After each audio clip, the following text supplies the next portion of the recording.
നമ്മളെല്ലാവരും ഉറ്റുനോക്കുന്ന ഒരു കൂട്ടം ജനവിഭാഗങ്ങളുണ്ട്. അതെപ്പോഴും സെലിബ്രിറ്റീസ് ആയിരിക്കും, അല്ലെങ്കിൽ ഹൈ ക്ലാസ് ബിസിനസ് ആൾക്കാരായിരിക്കും. നമ്മളെല്ലാവരും അവരെ നോക്കുന്ന ഒരു ഇച്ചിരി അതിശയോക്തിയോടെയും അല്ലെ ഒരു അത്ഭുതത്തോടു കൂടിയൊക്കെ അവരെ കാണുന്നത്, അല്ലെ അവരുടെ ജീവിത ശൈലികൾ നമ്മൾ കാണുന്നത്. അതിൽ ഒരു മെയിൻ പങ്ക് വഹിക്കുന്ന ഒരു ഘടകമാണ് അവരുടെ വാഹനങ്ങൾ. അവരുടെ വാഹനങ്ങൾ നമ്മൾക്ക് ഇഷ്ടമാണ്. അപ്പോൾ അങ്ങനെയുള്ള ഇവരുടെയൊക്കെ വാഹനങ്ങൾക്ക് വളരെ പ്രത്യേകത, അതായത് സിനിമയിലൊക്കെ അഭിനയിക്കുന്ന ആൾക്ക് ഇവർക്കെല്ലാം കാരവൻ വാഹനങ്ങളുണ്ടാവും. ഇവരുടെ ഒന്നുകിൽ വലിയ പ്രൗഢിയുള്ള വലിയ വാഹനങ്ങളുണ്ട്, ലക്ഷറീസ് വാഹനങ്ങളുണ്ടാവും, കൂടാതെ തന്നെ കാരവൻസും ഉണ്ടാവും. അപ്പോൾ എന്ന് പറഞ്ഞാൽ ഒരു മിനി കാരവൻ അല്ലെ എന്ന് വേണേൽ ഫുള്ളായിട്ട് അൾട്ടർ ചെയ്ത്, അല്ലെ ഇൻറ്റീരിയർ ഫുള്ളായിട്ട് അൾട്ടർ ചെയ്ത് ഒരു കാരവൻ സെറ്റപ്പൊക്കെ ആക്കിയേക്കുന്ന ഒരു ഇന്നോവയാണ് നമുക്ക് നമ്മളോടൊപ്പം ഉള്ളത്. കാരവൻ എന്ന് പറയാൻ പറ്റില്ല, പക്ഷേ എങ്കിലും ആ സെറ്റപ്പിൽ തന്നെ ഉണ്ടാക്കിയൊരു വാഹനം. അപ്പോൾ നിങ്ങൾക്ക് കാണാം, ഈ ആദ്യം കാണുക ഫുൾ ഒരു 2014 മോഡൽ ഒരു ഇന്നോവയാണ്. ഈ വാഹനമാണ് ഇന്ന് റിവ്യൂ ചെയ്യാനുള്ളത്. റിവ്യൂ ചെയ്യുമ്പോൾ ഞാൻ പറയട്ടെ, ഈ വാഹനം വിൽക്കാനുള്ള വാഹനമാണ്. ഈ വാഹനം കേരള രജിസ്ട്രേഷൻ അല്ല, ഡൽഹി രജിസ്ട്രേഷനാണ് വാഹനം. ഇത് ഇവിടെ രജിസ്റ്റർ ചെയ്ത് ഇവിടെ കൊടുത്ത് നമുക്കിവിടെ ഓടിക്കാൻ പറ്റും. അപ്പോൾ നമുക്ക് ആദ്യം ഈ വാഹനം G4 ആണ് വേരിയൻറ്റ്, ടൊയോട്ടോ ഇന്നോവ G4. അപ്പോൾ ആദ്യം നമുക്കിതിൻ്റെ എക്സ്റ്റീരിയർ ഫുള്ളായിട്ടൊന്ന് നോക്കിക്കാണാം, എന്തെങ്കിലും ആക്സിഡൻസോ അല്ലെങ്കിൽ സ്ക്രാച്ചസോ മറ്റോ ഉണ്ടോ എന്നുള്ള കാര്യം. നമുക്ക് ഇതിനകത്ത് ഒറ്റയടിക്ക് ഫ്രണ്ടിൽ നോക്കി കഴിഞ്ഞാൽ യാതൊരു വിധമായ പ്രശ്നങ്ങളും അല്ലെങ്കിൽ സ്ക്രാച്ചസോ മറ്റേ ആക്സിഡൻസോ ഒന്നും നടന്നേ കാണാൻ സാധിക്കുന്നില്ല. ഫ്രണ്ടിലൊന്നും അല്ലെ ഈ പറഞ്ഞ എക്സ്റ്റീരിയറിലൊന്നും വലുതായിട്ട് ഇവരൊന്നും ചെയ്തില്ല, അഡീഷണൽ ഒന്നും ചെയ്തില്ല. എല്ലാം ഇൻറ്റീരിയറിലാണ്. എങ്കിലും നമുക്ക് ഈ വണ്ടി ഫുള്ളായിട്ട് ചുറ്റിക്കാണാം. എനിക്ക് ഒരു കാര്യം തോന്നിയത്, അല്ല അഡീഷണൽ ചെയ്തിരിക്കുന്ന ഈ ഒരു ഫുഡ് സ്റ്റെപ്പാണ്. ഈ ഫുഡ് സ്റ്റെപ്പ് അഡീഷണൽ ചെയ്യാൻ കാരണം, നേരത്തെ പറഞ്ഞു ഇത് നല്ല ലക്ഷറി ആൾക്കാർ, അതായത് മീൻസ് ഒരു ബിസിനസ് ക്ലാസ് മനുഷ്യൻ ഉപയോഗിച്ചുകൊണ്ടിരുന്ന വാഹനമാണ്. അതുകൊണ്ട് തന്നെ ഇതിലേക്ക് ഉള്ളിലേക്ക് കയറാനും ഇറങ്ങാനും ഒക്കെ വേണ്ടിയിട്ടാണ് ഇവർ ചെയ്തേക്കുന്നത്. അല്ലാതെ വേറൊന്നും അഡീഷണൽ ഫീച്ചേഴ്സൊന്നും എക്സ്റ്റീരിയർ ചെയ്തിട്ടില്ല. ടയർ കണ്ടീഷൻ നോക്കുകയാണെങ്കിൽ എബോവ് ആവറേജ് പുത്തൻ ടയേഴ്സാണ്. എബോവ് നല്ല രീതിയിൽ ആവറേജ് ടയേഴ്സ് ഇതിനകത്ത് അവൈലബിൾ ആണ്. ഓക്കെ, ഇനി നമുക്ക് ബാക്ക് സൈഡിലോട്ട് വരാം. ഈ ഡോറും മറ്റു കാര്യങ്ങളൊന്നും റീപ്ലേസ്ഡ് അല്ല കേട്ടോ. ഫുള്ള് എല്ലാം എന്താണോ വാങ്ങിച്ചൊരു ആക്സിഡൻസോ മറ്റ് ഹിസ്റ്ററീസ് ഒന്നുമില്ല. എല്ലാം ഷോറൂം സർവീസാണ്. നമുക്ക് ഈ വണ്ടിയുടെ നമ്പർ വെച്ച് നമുക്ക് ടൊയോട്ടയുടെ അവരുടെ സൈറ്റിൽ കയറി നമുക്ക് ചെക്ക് ചെയ്യാവുന്നതാണ്. ഫുൾ ഇതാണ്. ഇവിടെ തന്നെ റിവേഴ്സ് ക്യാമറയും പാർക്കിംഗ് സെൻസേഴ്സും കാര്യങ്ങളെല്ലാം വരുന്നുണ്ട്. റിവേഴ്സ് ക്യാമറ വരുന്ന മോഡലാണ്. അതുപോലെ തന്നെ BS4 ആണ് വാഹനം, 2014 ഇനി നമുക്ക് ഈ സൈഡ് നോക്കാം. ഈ വശവും നോക്കിക്കഴിഞ്ഞാൽ വേറെ ഒന്നും ആക്സിഡൻസ് നടന്ന കാര്യങ്ങളൊന്നുമില്ല. എക്സ്റ്റീരിയർ ഫുള്ളായിട്ട് നിങ്ങളെ കാണിക്കാനായിട്ട് അധികമൊന്നുമില്ല, കാരണം എക്സ്റ്റീരിയറിന് അത് വേറെ പ്രശ്നങ്ങളൊന്നുമില്ല. ക്ലീൻ പീസാണ് എക്സ്റ്റീരിയർ. ഇനി ഇൻറ്റീരിയറാണ് നമുക്ക് കാണാനുള്ളത്. നമ്മളെ കൗതുകപ്പെടുന്ന കാര്യം ഇൻറ്റീരിയറാണ്. പക്ഷേ എന്നിരുന്നാലും ആദ്യം ഇൻറ്റീരിയർ കയറുന്ന മുമ്പ് നമുക്ക് ഡ്രൈവർ ക്യാബിൻ ആദ്യം കാണാം. ഇത് ഈ വണ്ടിയുടെ ഡ്രൈവർ ക്യാബിൻ സെറ്റപ്പ് എങ്ങനെയാണെന്നുള്ള കാര്യം. ഓക്കെ, അപ്പോൾ നമ്മളിരിക്കുന്നത് ഇന്നോവയുടെ ഈ മിനി കാരവൻ്റെ ഇൻറ്റീരിയറിലാണ്. ഇൻറ്റീരിയറിൻ്റെ ഉള്ളിൽ ഡ്രൈവർ ക്യാബിനിലാണ് ഞാനിപ്പോൾ ഇരിക്കുന്നത്. അതെ, ഡ്രൈവിംഗ് ക്യാബിൻ ഫുള്ളായിട്ട് നോക്കിയാൽ വലിയ ഗിമ്മിക്സുകളോ കാര്യങ്ങളൊന്നുമില്ല, വലിയ അഡീഷണൽ ഒന്നും. ഇവിടെ ഒരു പാർട്ടീഷൻ വന്നിട്ടുണ്ട്, ഇത് മാത്രമാണ് ഇതിനകത്ത്. അതുകൊണ്ട് തന്നെ സീറ്റ് ഡ്രൈവർക്ക് ഉപയോഗിക്കാൻ വേണ്ടിയിട്ട് മാത്രം, വലിയ അഡ്ജസ്റ്റ്മെൻറ്റ് കാര്യങ്ങളൊന്നും നടക്കില്ല. ഇതൊരു ഫിക്സഡ് സീറ്റാണ്. കാര്യങ്ങൾ ഇങ്ങനെ തന്നെയാണ്. അത്യാവശ്യം എന്നെ പുറച്ച് തടിച്ച ഒരാൾക്കൊക്കെ ഇരുന്ന് കഴിഞ്ഞാലും കുഴപ്പമില്ല, നല്ല രീതിയിൽ ഇരുന്ന് കംഫർട്ടായിട്ടിരുന്ന് ഓടിക്കാൻ പറ്റും. ഡ്രൈവർക്ക് നല്ല രീതിയിൽ ഓടിക്കാൻ പറ്റും. അപ്പോൾ ഇവിടെ ഉള്ള കാര്യങ്ങളെന്ന് വെച്ചാൽ ഇവിടെ ഒരു മ്യൂസിക് സിസ്റ്റം ഉണ്ട്. ഇത് പയനിയറിൻ്റെ ഒരു മ്യൂസിക് സിസ്റ്റമാണ്. ഈ മ്യൂസിക് സിസ്റ്റം ഈ ക്യാബിന്, അതായത് ഡ്രൈവറിന് മാത്രം ഉപയോഗിക്കാൻ പറ്റുന്ന ഒരു മ്യൂസിക് സിസ്റ്റം. ഇവിടെ പാട്ട് വെച്ച് കഴിഞ്ഞാൽ ഉള്ളിൽ കേൾക്കില്ല, സൗണ്ട് പ്രൂഫായിരിക്കും. റിവേഴ്സ് ക്യാമറ ഇവിടെ കൊടുത്തിട്ടുണ്ട്. അപ്പോൾ ഈ റിവേഴ്സ് ക്യാമറ എപ്പോൾ വേണമെങ്കിലും നമ്മുടെ ബാക്ക് സൈഡിൽ ഉള്ള കാര്യങ്ങൾ കാണാൻ വേണ്ടിയിട്ടാണ് ഡ്രൈവർക്ക് ഫുൾ ടൈം കാണാം. അതേപോലെ തന്നെ ഇവിടുത്തെ സ്വിച്ചുകളുടെ കാര്യങ്ങൾ പറഞ്ഞു കഴിഞ്ഞാൽ, ഇത് വണ്ടി സ്റ്റാർട്ട് ചെയ്യാം. ഈ സ്വിച്ചാണ് ഇതിൻ്റെ മെയിൻ പവർ സ്വിച്ച്. ഈ പവർ ഓൺ ആക്കി കഴിഞ്ഞെങ്കിൽ മാത്രമേ ബാക്ക് സൈഡിലോട്ട് പവർ സപ്ലൈ എത്തുള്ളൂ. അതായത് ആളില്ലാത്ത സമയത്ത്, അതായത് ഓണർ ഇല്ലെങ്കിൽ, നമുക്ക് ഡ്രൈവർ മാത്രമേ ഉള്ളെങ്കിൽ പുറകിലത്ത് ഒട്ടും പവർ എത്തണ്ട, അത് ഓഫ് ആക്കിയിടാനുള്ള സാധനമാണ് ഈ സ്വിച്ച്. അതേപോലെ തന്നെ ഈ ക്യാമറ ഫുൾ ടൈം ഓൺ ആക്കിയിടാൻ വേണ്ടിയിട്ടുള്ള സ്വിച്ചാണ് ഈ സ്വിച്ച്. പിന്നുള്ള കാര്യം എന്ന് വെച്ചാൽ ഇവിടെ ഒരു മൈക്ക് സെറ്റപ്പ്, ചെറിയൊരു മൈക്ക് കൊടുത്തിട്ടുണ്ട്. നമുക്ക് ഡ്രൈവറിന് ഇവിടെ ഇരുന്നിട്ട് നമ്മുടെ മുതലാളി അല്ലെ ഓണറിൻ്റെ അടുത്ത് എന്തെങ്കിലും സംസാരിക്കുന്നുണ്ട്. ഇവിടെ ഒരു സ്വിച്ച് ഉണ്ട്, ഇതേക്കണ്ട നോക്കി. ഈ സ്വിച്ച് ഞെക്കിക്കൊണ്ട് ഇവിടെ സംസാരിച്ച് കഴിഞ്ഞാൽ ഇവിടെ സംസാരിക്കുന്ന കാര്യങ്ങൾ അകത്തേക്ക് കേൾക്കാൻ പറ്റും. അപ്പോൾ ഇത്രയും കാര്യങ്ങളാണ് ഇതിനകത്ത് ഇപ്പോൾ ഉള്ളത്. അപ്പോൾ ഇനി അടുത്തൊരു കാര്യം, ഈ വണ്ടിയുടെ കിലോമീറ്റർ 73,000 കിലോമീറ്ററാണ് ഓടിയേക്കുന്നത്. നോക്കിക്കേ, 73,084 കിലോമീറ്റർ മാത്രമേ ഈ വാഹനം ഓടിയിട്ടുള്ളൂ.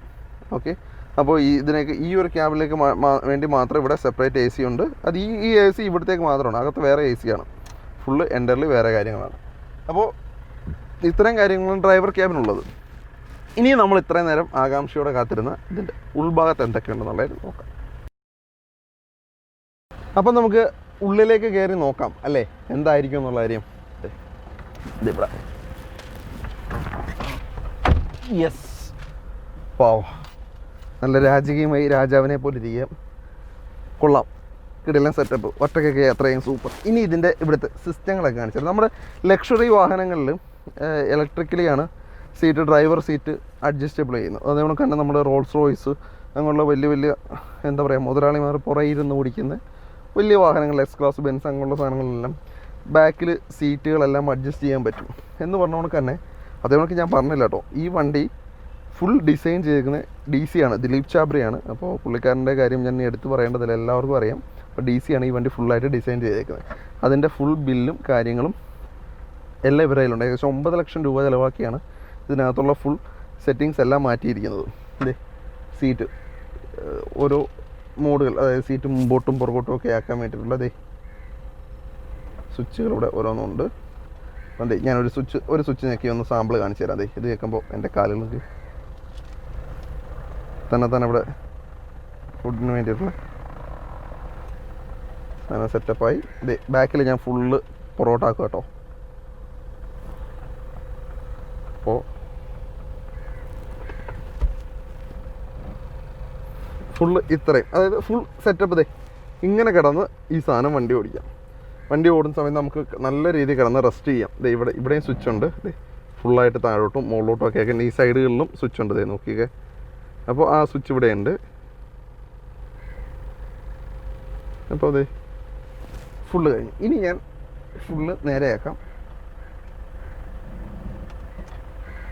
ഇതൊക്കെ ഫുള്ള് മാറ്റി. അപ്പോൾ അതെ കാണാൻ നല്ല രസം. അതുകൊണ്ട് തന്നെ ഇവിടുത്തെ മ്യൂസിക് സിസ്റ്റത്തിന് ഇവിടെയാണ് ഇതെല്ലാം ഉള്ളത്. ഇനി അടുത്തത് ഇവിടെ ഒരു ട്രേ ഉണ്ട്. ഈ ട്രേയുടെ ബാക്കിൽ ഇതേ അവിടെ നോക്കിക്കഴിഞ്ഞാൽ അറിയാം, അവിടെ ഒരു 3 പിൻ പ്ലഗ് ഉണ്ട്. നമുക്ക് ലാപ്ടോപ്പൊക്കെ ചാർജ് ചെയ്യാം. ഇത് തുറന്നു കഴിഞ്ഞാൽ ഫുഡ് കഴിക്കാൻ വേണമെങ്കിൽ ഇവിടെ ടേബിൾ വെച്ച് ഫുഡ് കഴിക്കാം. ഇത് തുറന്ന് ഇവിടെ ലാപ്ടോപ്പ് വെച്ച് നമുക്ക് ഇവിടുന്ന് വർക്ക് ചെയ്യാം. അതോടൊപ്പം തന്നെ ഇവിടെ സ്റ്റോറേജ് സ്പേസ് ഉണ്ട്. നമുക്ക് HDMI കേബിൾ ഉണ്ട്. ഇവിടെയാണ് മ്യൂസിക് സിസ്റ്റം ഇരിക്കുന്നത്. HDMI കേബിൾ ഉണ്ടെന്നുണ്ടെങ്കിൽ ലാപ്ടോപ്പുമായിട്ട് കണക്ട് ചെയ്ത് ഇവിടെ യൂസ് ചെയ്യാം. അതേപോലെ തന്നെ ഇവിടുത്തെ റെഫ്രിജറേറ്റർ ഉണ്ട്, ചെറിയൊരു ഫ്രിഡ്ജുണ്ട്. അത്യാവശ്യം ബിയറൊക്കെ ഉണ്ടെങ്കിൽ തണുപ്പിച്ച് വെച്ചോ അല്ലെങ്കിൽ ഫുഡൊക്കെ തണുപ്പിച്ച് വെച്ച് നമുക്കിന്ന് കഴിക്കാം. നമുക്കിതിൻ്റെ ഫുൾ ഈ പറഞ്ഞ ഇവിടെ തന്നെ ദേ ആംബിയൻ ലൈറ്റ്, ഇവിടെ ലൈറ്റൊക്കെ ഉണ്ട് കേട്ടോ. അവനൊക്കെ ഇവിടെ സ്വിച്ചുകളുണ്ട്, എന്താ ലൈറ്റൊക്കെ എത്തി.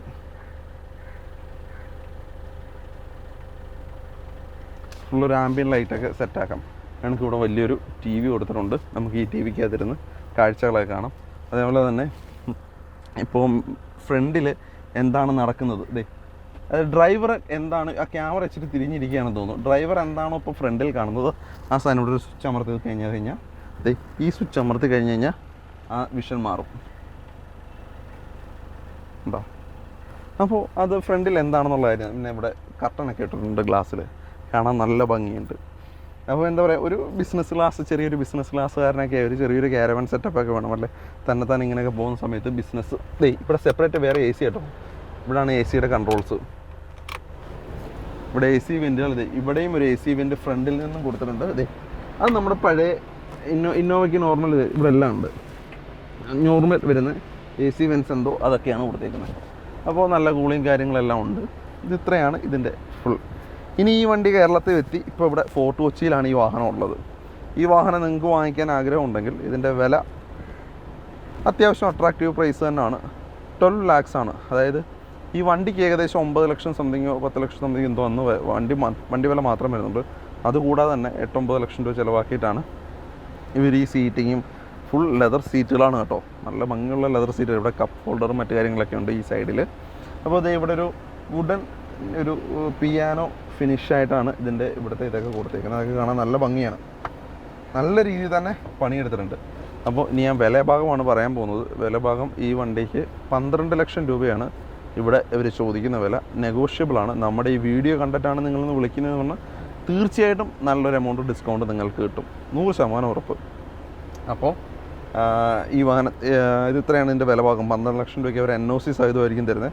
പിന്നെ അതിവിടെ രജിസ്ട്രേഷൻ ആക്കണമെങ്കിൽ അവർ രജിസ്ട്രേഷൻ ചെയ്ത് തരും. പിന്നെ അഡീഷണൽ ടാക്സ് വേണമെങ്കിൽ നമ്മൾ അടയ്ക്കേണ്ടി വരും. 12 ലക്ഷം രൂപയാണ് അവർ ചോദിക്കുന്ന വില.